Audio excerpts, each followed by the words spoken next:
What's up, lovely people? So today in this particular video we are going to see how we can apply visual level filters in Power BI. So visual level filter is nothing but a part of filters in Power BI. So first of all, let's understand the definition of visual level filter. So visual level filter which are directly applied on individual visualization. Also within a visualization, the filters are applied both on data and the calculations which are used in the visualization. So this is a small definition about visual level filter in Power BI. So let's understand how to apply visual level filter in Power BI and how to use it. So the dataset that we are going to use is a sample dataset already provided by Power BI, and which is a financial dataset.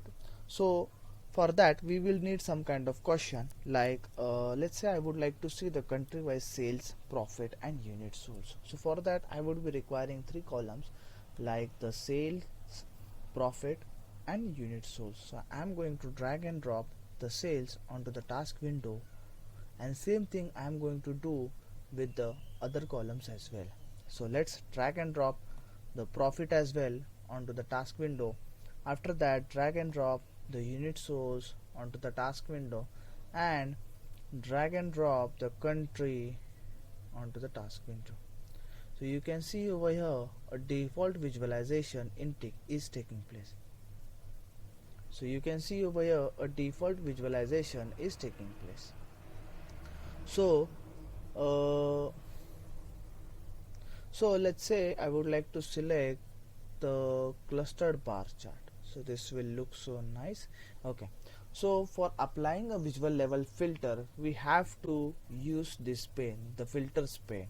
So let's say I would like to see the monthly country wise sales, profit and unit sold. So what I have to do, I just have to go to the fields pane and drag and drop the month name onto the filters pane, and you can see over here a new filter is coming up whether we have dragged it into the task window or not.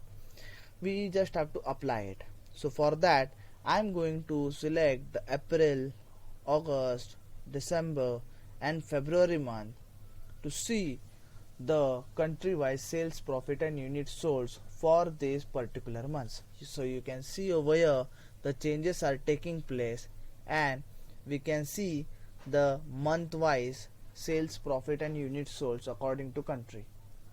So if we want to showcase this information, we can also drag and drop the month name onto the tooltip which will showcase the month name, okay, onto our visualization. So this is all about visual level filters. Thank you so much for watching our video. Stay tuned with us. Take care. Bye bye.